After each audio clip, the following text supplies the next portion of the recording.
Hi, my name is Dr. Katie Palmer, and I'm a physical therapist here at Performance Spine and Sports Medicine, and I'm here today to talk to you about the different causes of neck pain as well as the different physical therapy treatment principles that we use here at Performance Spine and Sports for patients with neck pain, as well as I would like to explore the McKenzie diagnosis and treatment plans for patients with neck pain. So let's begin by discussing a little bit about neck pain. So neck pain can be debilitating depending on the severity of symptoms and the cause of the pain. It affects about 2/3 of the population of people at some point in their life, and those people with neck pain experience a low to moderate disability on a daily basis. But it may cause severe disability in those patients where their pain is more chronic. Neck pain does not always, however, just affect the neck. It can also affect a person's upper back, their shoulders, their arms, or their hands, because an injury to the neck can cause radiating pain to these areas. Neck pain can also be exacerbated by emotional stresses or physical stresses, such as those caused by poor posturing that is common in everyday life. So our next slide shows the current research as far as neck pain is concerned. So the prevalence of neck pain is 67 to 71% of the population are affected. About 10% of cases become chronic. Over $85 million a year is spent looking for relief from back and neck pain. And there is no evidence of association between degenerative changes and persistent pain levels. So what this means is that just because somebody has degenerative changes on an x-ray, that's not necessarily what's the pain generator or what's causing the pain. So what we do here in physical therapy is try to find out what is causing the patient's pain. So let's look at the anatomy of the neck a little bit. So we have 7 vertebrae in the neck, and they're named from C1 to C7. And the vertebrae in the neck are called the cervical spine. And the vertebrae are the bones that make up the neck. So in between each of the vertebrae, we have discs that help to cushion the bones of the spine. And these discs are made of mostly water and nutrients, and they're used as the shock absorber of the spine.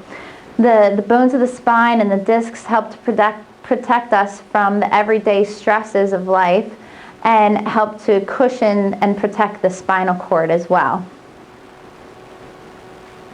So this is an illustration of the common pain locations in somebody that has a neck injury. So patients, again, like I said before, patients with a neck injury may or may not have neck pain, or they may have other associated symptoms. So they could have pain coming down the side of their arm or in their upper back and going all the way down into their hand.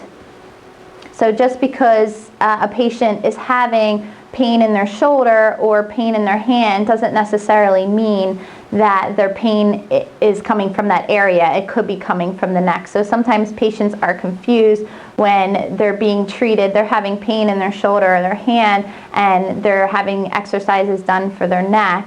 Well, that's because the injury may be in the neck and causing that radiating pain. So some causes of why we may get neck pain stems from the poor posture that we have over the years. So unfortunately, most people spend their days sitting at a desk or typing on a computer. And because of prolonged sitting, gravity over time starts to make it harder and harder for a person to stay upright. So it causes this slumped posture over time. And this puts a lot of strain on our spine. Our sleeping posture can also affect whether or not one will wake up with back or neck pain, because of the different postures that we use with the amount of pillows that we use and things like that. So over time, these bad habits become harder and harder to break. So I want to discuss a little bit about the McKenzie theory of neck pain. So this is one of the methods that the physical therapists use here at Performance Spine and Sports Medicine to treat neck pain. So according to the McKenzie method, a majority of neck pain can be resolved by performing a set of specific exercises. So these exercises would be determined by your physical therapist, and they are patient specific. McKenzie also emphasizes the importance of proper neck and back postures throughout the day in order to correct these poor postures that have caused this neck or back pain over time. So according to McKenzie, the goal is for the pain to centralize and eventually abolish. So the principle of centralization, what that refers to is the pain coming from a more distal site or a site that's further away and having it come more central. So for instance, if a person is having pain in their lower arm or into their hand, the principle of centralization would mean that after doing a set of specific exercises, the pain eventually starts to only be in the upper arm or in the shoulder or just in the neck, and it's no longer in the lower arm or in the hand. So that would be the principle of centralization. So the goal is for the pain to centralize and to eventually abolish. So there may be, if there is any sort of increase in pain intensity at this central point, that's okay, but the symptoms should never peripheralize, meaning that the symptoms should never go further down the arm than they originally started. So the McKenzie classification of neck pain that includes derangement, dysfunction, postural syndrome, and there's another category as well.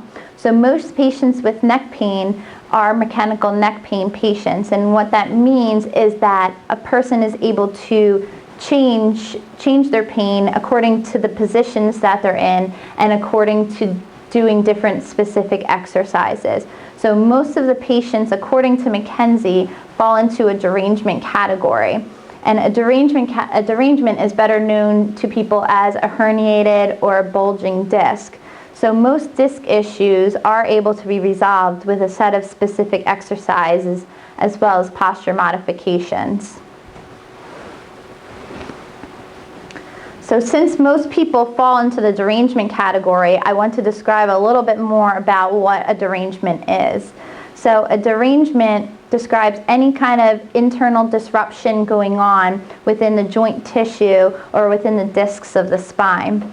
And they're more commonly known as a herniated disc, or a bulging disc can also be referred to as a derangement. So we describe a disc like a jelly donut to our patients. So when a disc herniates, that's when the jelly is coming out of the donut. So when that jelly comes out of the donut, it can impinge on the surrounding nerves of the spine in the neck. And that's why it can cause this radiating pain going down into the upper back, into the shoulder, and down the arm because of its effect, the jelly and the donut, its effect on the nerves. So physical therapy can help by using specific exercises and posture correction to help push this jelly back into the donut. So these can help to provide relief from neck pain, upper back pain, shoulder pain, or arm and hand pain that may be coming from the neck. So it is recommended that you see your local physical therapist for a proper evaluation and assessment. So now I would like to emphasize the specific McKenzie treatment plan that is for patients with neck pain. So the first step in the treatment process is for patients to correct their posture. So we're going to look at the treatment process that we most see in physical therapy that has to do with a patient that does have a derangement or a disc herniation. So one of the first things that we do with this patient is to look at their posture. So you want to make sure that they're always having a C in their lower back. So if you look at the pictures, the lady with the green X below her, or the green check below her, is having a proper sitting posture. And she has a posture roll in the C in the small of her back, and she's sitting upright, and her shoulders are back, and her ear is over her shoulder. So that's the correct posture. The man to the left of her has a slumped posture, and that's something that we commonly see with people who are working at a computer all day or sitting down all day. they start to have this slumped posture. So that would be the bad posture. And also we want to look at their sleeping postures as well. So are they using too many pillows, too little pillows, and if they need any kind of correction as far as sleeping posture is concerned. So these are just some of the pictures of the posture correction tools that we recommend patients use. So the first one is a cervical roll, and that's something that a patient can use when they're sleeping in order to maintain a neutral spine in their neck. And the second one is the lumbar roll, and that's something that we recommend to patients when they're driving or if they're sitting for a long period of time at work. So before doing any sort of self-treatment exercises, it's recommended that you see your physician or your physical therapist if you have any of the listed symptoms. So if you're having any sort of dizziness, drop attacks, double or blurred vision, difficulty chewing or swallowing, confusion, headache, nausea or vomiting, arm and hand weakness, or numbness in the mouth, it's recommended that you have a proper evaluation before any sort of treatment begins, because there could be something more serious going on.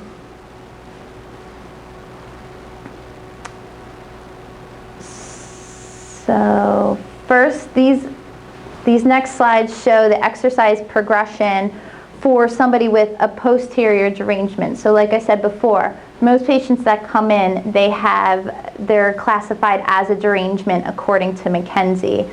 And most patients have a posterior derangement, which means that the jelly is coming out the back of the donut. So the first set of exercises that we try with patients is we look at their sitting posture, make sure they have a proper sitting posture, and then we have them do chin retractions. So what that is you're keeping your eyes straight ahead, and you're just trying to bring your chin back, just like the picture to the right. We have patients do this repeated for 10 repetitions, and we have them do this every 2 hours and to see if their pain changes or not. If their pain centralizes, meaning it's going to a more local spot, then that's a good sign. If it's starting to go further down the arm than it originally was, then we recommend that the patients stop at that point and see their physical therapist for further instruction. So the next set of exercise progression has to do with providing self-overpressure. So what this is a patient would perform that same chin retraction, and then they would place 2 fingers on each side of their chin, and they would press to get them to go to their end range of motion. So again, this is performed 10 repetitions every 2 hours as tolerated by the patient. If the symptoms worsen in the lower arm or going into the hand, then obviously the patient should stop at this time and see their physical therapist for further instruction. If it's starting to relieve some of the pain, then we recommend that the patient continue. The next part of the exercise progression, so if the symptoms have plateaued, then a patient would want to add neck extension to the previous exercises. And again, these exercises will be performed with 10 repetitions every 2 hours as tolerated by the patient. So the neck extension is this one. You're doing the chin retraction first with the overpressure, and then you're adding in the neck extension. So if a patient has done all of these exercises and the pain is no better, or it may be getting worse, then you may have what we call a lateral derangement. So what that means is that the jelly is actually coming out the side of the donut. So most people present with a posterior derangement where the jelly is coming out the back of the donut. But if in your case the jelly starts to come out the side, then that would be considered a lateral derangement. So in this case, we would have a patient try to side bend their head to the side of the neck where the pain is. So for instance, if a patient had right-sided neck pain, then we would have them do repeated side bending exercises to the right. And again, the patient would do this 10 reps every 2 hours as tolerated. So the final steps for these patients, hopefully at this point, once they've gone through this exercise progression with us and it's being monitored by a physical therapist, hopefully the pain has abolished by this time and they're no longer having the same pain. You always want to make sure to regain any lost range of motion in the neck. So most people function day to day needing a wide range of motion in their neck. So we need to restore all ranges of motion. You especially want to make sure that the patient is able to rotate from side to side, because this is a common range of motion that we use in everyday life. We also want to make sure to maintain this new flexibility, so regularly keeping up with these exercises, maintain good posture throughout the day to prevent any further derangements. And it's always recommended that you see your McKenzie trained physical therapist if your pain is not subsiding with these self-treatment principles.